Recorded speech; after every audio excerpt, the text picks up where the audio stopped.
Fe, simplemente un primer dato, votó en 2023 1.900.000 personas y ayer votaron 1.500.000, un poquito más del padrón electoral, que está en 2.800.000. Tiro este primer dato para saludar a Carlos Bornia, compañero de Santa Fe, comunicador, periodista de la red de comunicadores del Mercosur. Carlito, ¿cómo estás? Lucas te saluda y Leila. ¿Qué tal, Lucas, compañera? Un gusto estar con ustedes nuevamente. Bien. Efectivamente, elecciones de constituyentes, en algunas localidades de intendente, todos los concejales de todas las localidades, grandes o chicas de la provincia, y de presidentes comunales, que son las localidades de menor de 10.000 habitantes. Así que una jornada intensa ayer, donde vos arrancás precisamente con uno de los 4 o 5 datos políticos sustantivos de la elección de la elección general, y después veremos lo de constituyente particular, que es que un 10% de personas no fueron a votar entre la elección 2023 y 2025. O sea, pasamos de 57-58, pasamos de 68, perdón, a 57-58%. Con lo cual, estamos hablando de un dato que no es menor, en una provincia donde vos le preguntabas a cualquiera qué se votaba para la constituyente y nadie tenía nada. Allí hay un primer dato político,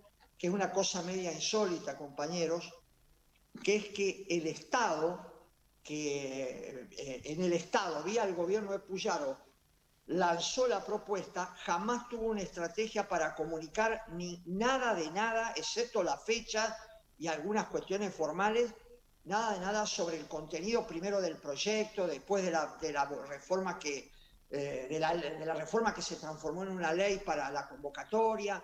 Es decir, una actitud deliberada de acortar los tiempos para su convocatoria, y después para prácticamente que pase desapercibida los contenidos fundamentalmente y la característica de la reforma y la trascendencia que la misma va a tener. Entonces ahí tenemos un primer elemento eh, para que ustedes tengan en cuenta. Ganó Puyaro, Ganó Puyaro sacando muchos votos menos Ujú. de lo que sacó cuando fue candidato a gobernador, pero ganó con claridad, básicamente porque el peronismo fue todo dividido. Y vos viste cómo son las cosas, cuando vas dividido, eh, la realidad te pasa la factura. Y aquí Carlito, en estaba este viendo sentido, en cantidad de votos, porque a veces los porcentajes, sobre todo en la cuestión electoral, mienten. En 2023, Puyar obtuvo más de 1.000.000 de votos y ayer 484.000, o sea, menos de la mitad. exactamente, bueno, ese es un dato en donde la dispersión hay que buscarla primero entre la gente que no fue a votar, que evidentemente ahí hay un interrogante, que avanzar más sobre eso es hacer futurología, me parece que no corresponde. Ujú. Sí, de cara a la general, donde evidentemente vamos a ver qué hace esa gente, si va a votar definitivamente o se queda en su casa.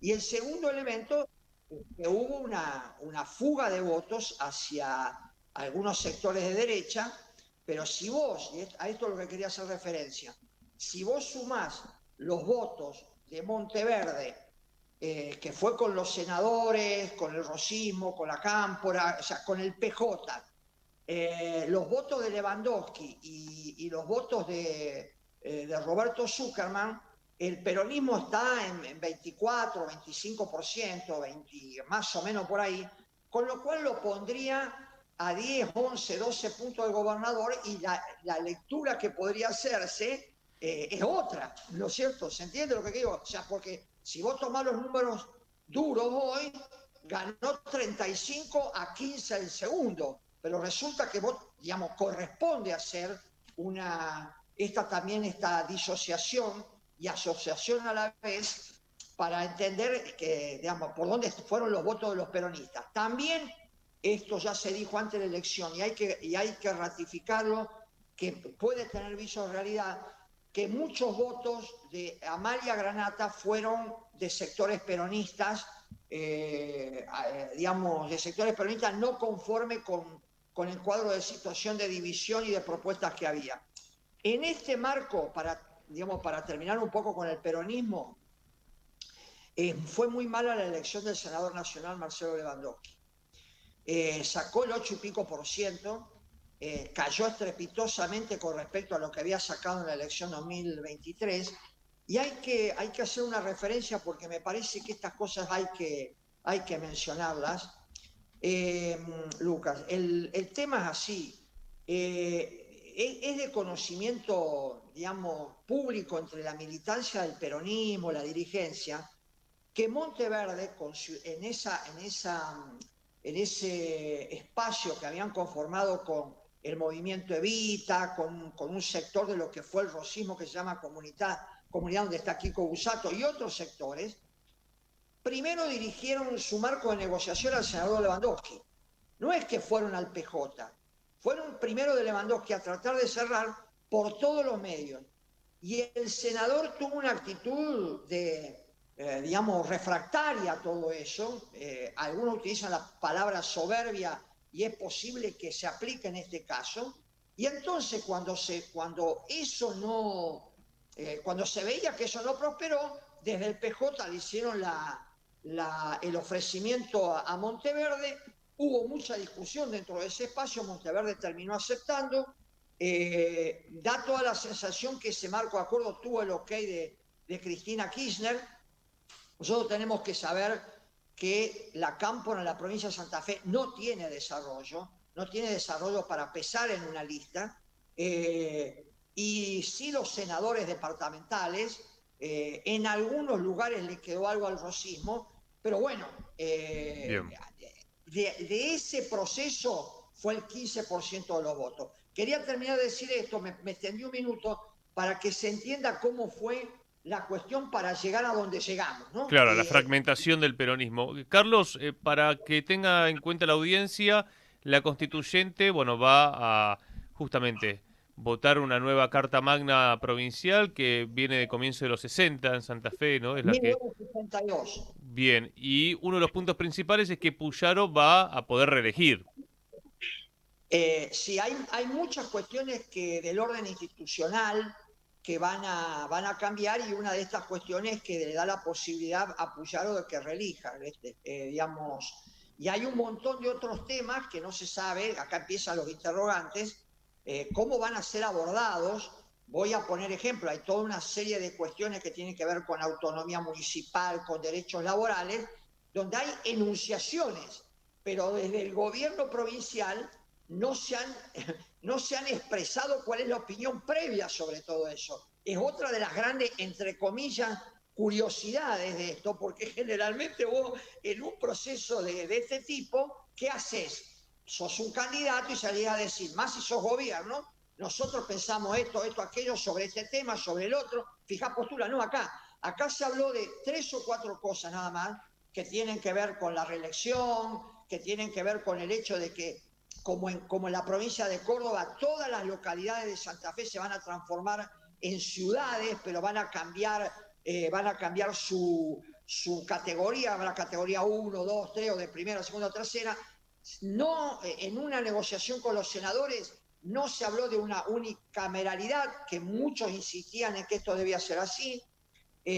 Así que hay cosas que tienen que ver con la institucionalidad, pero no con grandes temas que pueden estar atravesando la provincia en estos momentos o el país. Digo, me parece que ese es otro aspecto a resaltar. Es así, Puyaro va por la reelección. Carlos, ¿cómo estás? Acá te saluda Leila. Hablabas un poco sobre la fragmentación del peronismo allí en Santa Fe. Te quería preguntar cómo estás viendo la situación en la provincia de Buenos Aires, la interna que se da allí. Mirá, nosotros como red de comunicadores estuvimos sacando algunas reflexiones al respecto.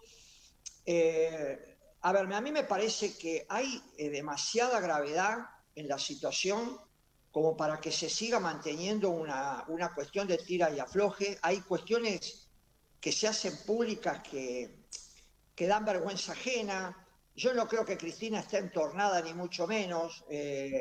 Creo que evidentemente no es solamente un problema de lapicera, no es solamente un problema de egos, no es solamente un problema de quién arma o quién no arma la lista, sino que hay un problema de construcción política. que subyace detrás de todo esto. Y cuando hablamos de construcción política no hablamos de gestión, hablamos de construcción política tal cual uno la entendía desde los 60 y los 70, que significa cómo construir vos de abajo para arriba y cómo articular vos con el Estado en caso de ser Estado, o cómo generar resistencia en caso de que estés resistiendo un modelo, valga la redundancia, como el que estamos viendo. Entonces, me parece que lo que acaba de pasar hoy es un primer gesto de madurez para tratar de acomodar las cosas. O sea, no se pueden tener los niveles de pobreza, no se puede estar enfrentando al Fondo Monetario Internacional, al capital financiero internacional, con estos niveles de desencuentro. Así que uno desde el interior se alegra y espera que las formas de construcción cambien, porque esta cuestión, y con esto termino en la pregunta que vos me hiciste, esto de que te mandan desde Buenos Aires el dato de que tal o cual persona que no tiene ningún tipo de representatividad, ningún tipo de inserción, terminan siendo a los 2 meses diputado nacional o diputadas nacionales, es una cuestión que no va más. La podrán repetir, pero después no nos quejemos si la gente es refractaria al peronismo o votan otras opciones, por derecha o por izquierda. Y esto no pasa solamente en la provincia de Santa Fe, o pasó en la provincia de Santa Fe. Pasó en todo el país, y muchas veces desde Capital no se observa la gravedad de esto y el impacto que tiene en la gente y en la compañerada. Pero es un dato de la realidad esta cuestión, y me parece que también sería otra muestra de madurez si se generan otros mecanismos de participación, de consenso y de decisión sobre todas esas cosas. Carlitos, querido, gracias. Vamos a ver si nos basta con el gracias hoy por hoy. Así que vamos con el abrazo y vamos a ver cuando vengan las generales en julio cómo estamos. De verdad, un saludo grande para todas, compañeros y compañeros. Abrazo Abrazo, gigante, ¿eh? gracias. Carlos Bornia, Red de Comunicadores del Mercosur desde Santa Fe, haciendo un informe de lo que ocurrió ayer en las urnas.